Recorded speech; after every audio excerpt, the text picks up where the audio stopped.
Back to my YouTube channel. बच्चों, आज का जो टॉपिक है वो है होम साइंस क्लास 11th का चैप्टर 7, जिसका मैं बी पार्ट आज डिस्कस करने जा रही हूँ। एक तरह की वन शॉट है, मैं इंपॉर्टेंट सी चीज़ें इसमें डिस्कस करूँगी। Topic name is concern and needs in diverse context, resources available and management. तो चलिए स्टार्ट करते हैं। सबसे पहले बात आती है, ये इस टॉपिक में दो चीज़ें डिस्कस करनी है, एक है टाइम मैनेजमेंट, एक है स्पेस मैनेजमेंट। सबसे पहले बात आती है टाइम मैनेजमेंट की। तो time is a resource which all human beings have in equal amount, time and energy other, the management and use of one aspect of the other. Time is a valuable limited, matter how powerful one may be, one can't stop time, slow it down or speed it again. So it is very important to manage our time well. देखिए, time यानी समय, समय किसी के लिए नहीं रुकता है, चाहे वो कितना ही पावरफुल क्यों ना हो, चाहे वो राजा ही क्यों ना हो। सबको एक बराबर समय मिला है, सबको एक बराबर टाइम मिला है। 24 घंटे होते हैं, 24 घंटे एक अमीर आदमी के लिए भी 24 घंटे उसके पास उसको दिए जाते हैं और गरीब को भी दिए जाते हैं। तो टाइम एक ऐसा रिसोर्स है जो हर एक ह्यूमन बीइंग को जो है वो इक्वल अमाउंट में मिला है। और टाइम बहुत ही वैल्यूएबल होता है, जो कभी वापस नहीं आता। एक बार वक्त गुजर जाता है तो वापस नहीं आता है। तो इसीलिए, और ना ही कोई इसको स्लो डाउन कर सकता है, ना ही इसको कोई रोक सकता है। तो इसीलिए बच्चों, टाइम का मैनेज होना, टाइम मैनेजमेंट होना, किस तरीके से हम अपने काम को टाइम मैनेज करके करें, वो सब इस लेसन में है। तो चलिए आगे देखते हैं कि टाइम मैनेजमेंट में और क्या करते हैं। तो सबसे पहले यहाँ देखिएगा कि है स्टेप्स जो हैं कि क्या क्या हमें अपनी जो प्लानिंग करनी है टाइम मैनेजमेंट की, उसके लिए क्या स्टेप्स लेने चाहिए। सबसे पहले स्टार्ट अर्ली। स्टार्ट अर्ली मतलब ये कि जो टाइम आप कोई अपना काम स्टार्ट करने जा रहे हो वो किसी से चीज़ से भी रिलेटेड है, तो खाली सोच के ही नहीं रह जाना है। एक कहावत भी है, कल करे सो आज कर, आज करे सो अब, पल में प्रलय हो गई बहुरी करेगा कब। यानी कि बहुत से लोग होते हैं, अच्छा आज कर लूंगा, अच्छा आज हो गई तो नहीं, कल कर लूंगा। ऐसा कुछ नहीं है।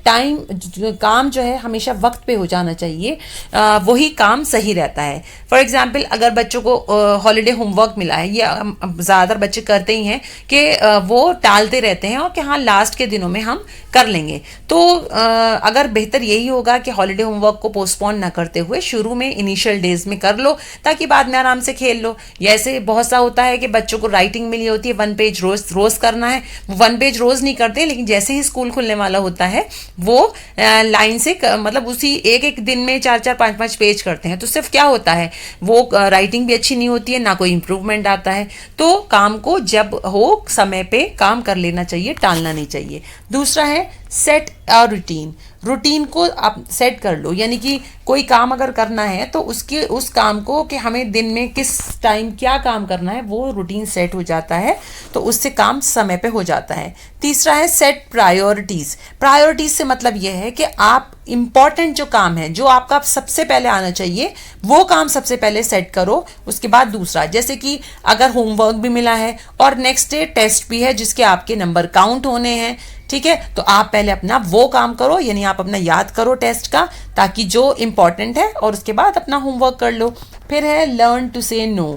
यानी कि आपके पास टाइम कम है और काम ज़्यादा है, तो ये नहीं कि काम ज़्यादा है या कैसे होगा क्या होगा, ये ना सोचते हुए, मतलब आपको नो वाला तो शब्द आना ही नहीं चाहिए। हाँ मैं कर सकती हूँ, हाँ मैं कर सकता हूँ, और अपने काम को करना चाहिए। Divide big task into small and manageable task. अब क्या होता है कि बहुत बड़ा काम है तो उसको ऐसे मैनेज कर लो कि आपका काम पूरा हो जाए। जैसे फॉर एग्जांपल कि आपको हॉलीडे होमवर्क जो है वो सारे सब्जेक्ट्स का मिला है, तो ना कि ये कि हर सब्जेक्ट का काम फैला के बैठ गए। अच्छा ये होगा कि हर 2-2 दिन 3-3 दिन उस सब्जेक्ट के डिवाइड कर लो कि हाँ चलो 2 दिन में मैं इंग्लिश का होमवर्क कर लूँगा, फिर 2 दिन में मैं एसएसटी का कर लूँगा। इस तरीके से आप उस बड़े काम को छोटे काम में, छोटे टास्क में डिवाइड कर लो। फिर डू नॉट वेस्ट एनर्जी और time task which do not need more attention. और ऐसे काम को करने में बिल्कुल अपना टाइम खराब ना करें जो बिल्कुल कोई खास काम ना हो, उसकी कोई मतलब ज़्यादा अहमियत ना हो। डू और वन एट ए टाइम, यानी कोई भी काम है वो ऐसा करें, मतलब कि ये नहीं कि आपने बहुत सारे काम एक साथ फैला लिए, उससे क्या होता है कि आपका एक भी काम पूरा नहीं हो पाता है। तो ऐसा करें, पहले एक काम पूरा कर लें फिर दूसरा कर लें, और इस तरीके से काम हो जाते हैं।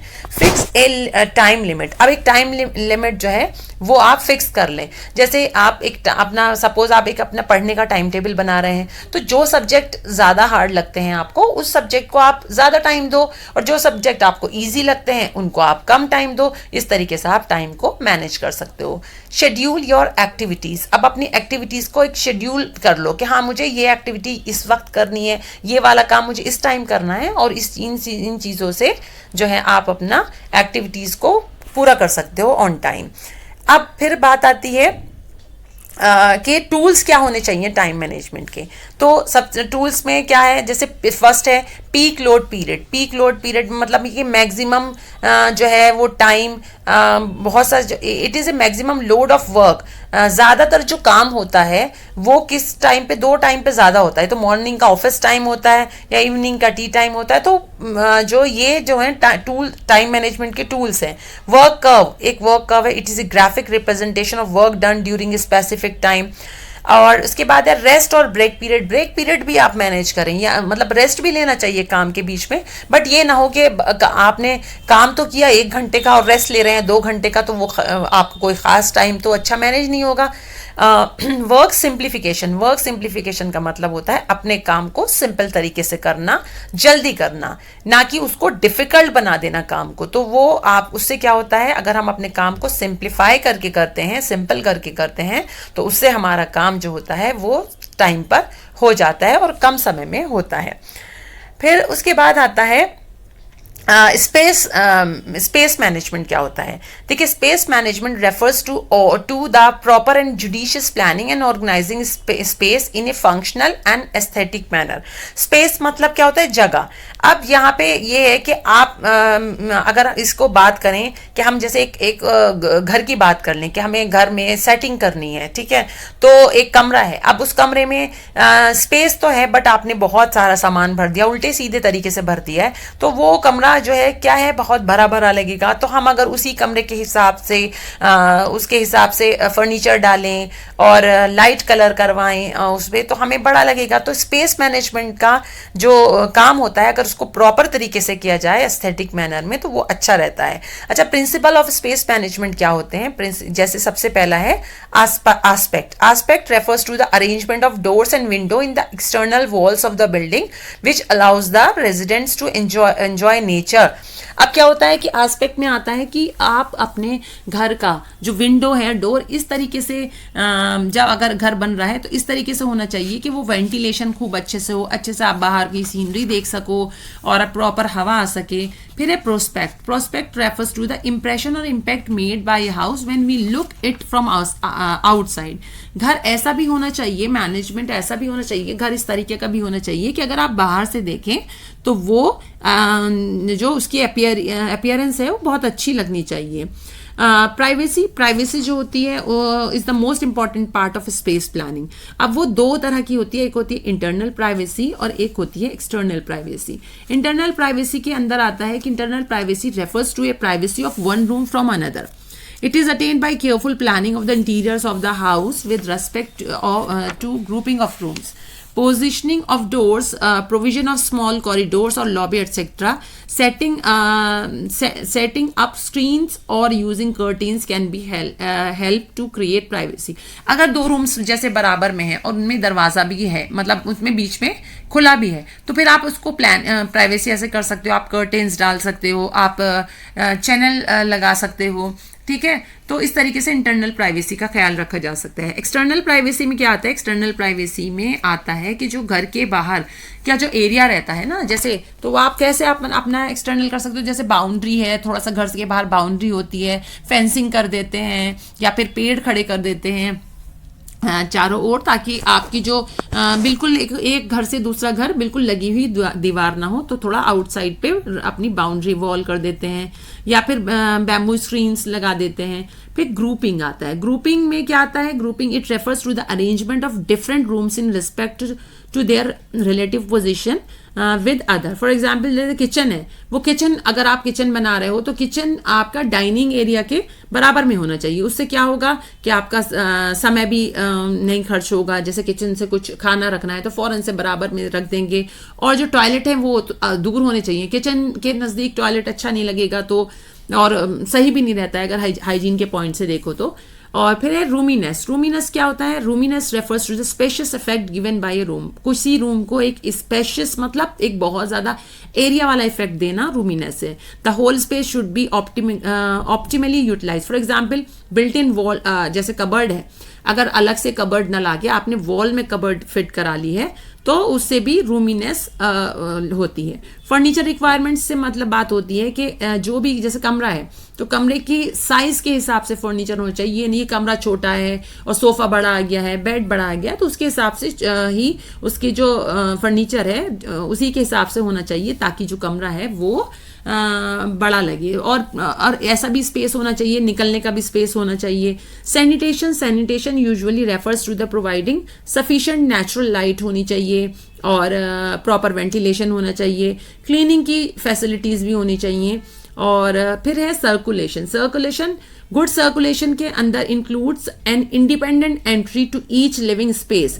यानी कि सर्कुलेशन में यह है कि आप जो कमरे हैं जैसे अगर इंटरलिंक हैं लेकिन उनकी इंडिविजुअली यानी बाहर से अलग से भी उनकी एंट्रेंस होना चाहिए। यानी 2 रूम्स मान लो बीच में से खुले हैं लेकिन उनमें बाहर से भी उसका रास्ता होना चाहिए ताकि एक रूम में अगर कोई है दरवाजा लगा के सो रहा है या कुछ है तो आप दूसरे एरिया से दूसरे रूम एंट्रेंस से आप आ जाओ।